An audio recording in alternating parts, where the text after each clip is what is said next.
Today, France controls these regions through remote control. How? One of the means of doing that is by using the CFA franc.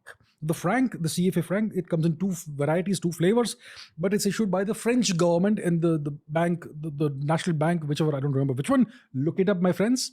The one in France. Okay, they issue the currency, they decide the exchange rates, and these nations use that currency, and they pay a certain amount of money to the French for issuing the currency and so on. So essentially, France controls the entire economies of these nations. Okay, and there is a group called ECOWAS. Grouping of it's an economic grouping of Western African nations.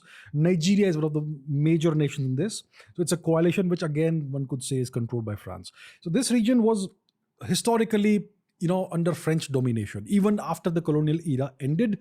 And France obviously is part of NATO, and the dominant force in NATO is the US. So France, you could say, is controlled by the US to some extent, and France controls this region. So you can see where the chain of control comes in.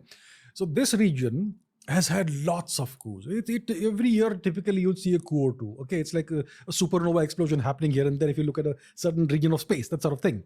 So recently, there was a coup in a place called Niger. Now, Niger is a country nobody has heard of. It's called, the spelling is Niger. It's called Niger.